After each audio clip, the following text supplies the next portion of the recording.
درود پاک کے بارے میں میرے آقا علیہ الصلوۃ والسلام کا فرمان عالی شان ہے۔ حضور نے اس درود پاک کے بارے میں فرمایا ہے کہ جو شخص وہ درود پاک پڑھے گا، فرمایا کہ وہ مجھے خواب میں دیکھے گا، خواب میں میری زیارت کرے گا۔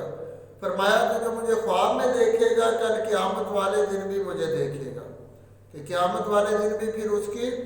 درود و سلام پڑھنے والے کی حضور سے ملاقات ہو جائے گی۔ تو فرمایا جو مجھے قیامت والے دن دیکھے گا،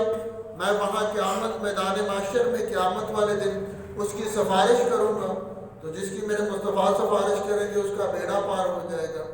فرمایا کہ جو قیامت میں مجھے دیکھے گا میں اس کی سفارش کروں گا۔ فرمایا جس کی میں سفارش کروں گا پھر وہ میرے حوض کوثر سے پانی بھی پیے گا، وہ میرے ہاتھوں سے ٹھنڈا ٹھنڈا میٹھا میٹھا جام کوثر بھی پیے گا، اسے جام کوثر بھی پینا نصیب ہوگا۔ تو فرمایا کہ جو میرے حوض کوثر سے مجھ سے پانی پی لے گا، رب کائنات اس کے جسم کو جہنم پر حرام کر دے گا، یعنی کہ اس کی بخشش ہو جائے گی اس درود و سلام پڑھنے والے کی۔ تو اگر ایک بار درود و سلام پڑھنے سے حضور کی زیارت ہو سکتی ہے، قیامت میں نظارہ مل سکتا ہے، آب کوثر پی سکتا ہے، جام کوثر پی سکتا ہے، بدن پر